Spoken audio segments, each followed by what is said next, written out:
Satu makanan khas Aceh adalah lemang. Lemang adalah kuliner makanan khas Aceh yang terbuat dari beras ketan yang dimasak dalam seruas bambu.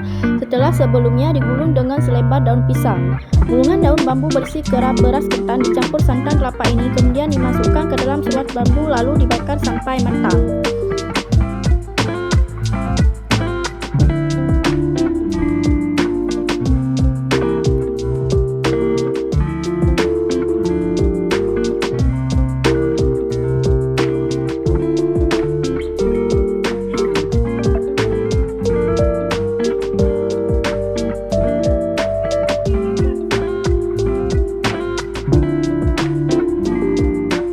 Proses pemasakannya dalam waktu yang sangat lama, yaitu hampir sekitar 2 jam.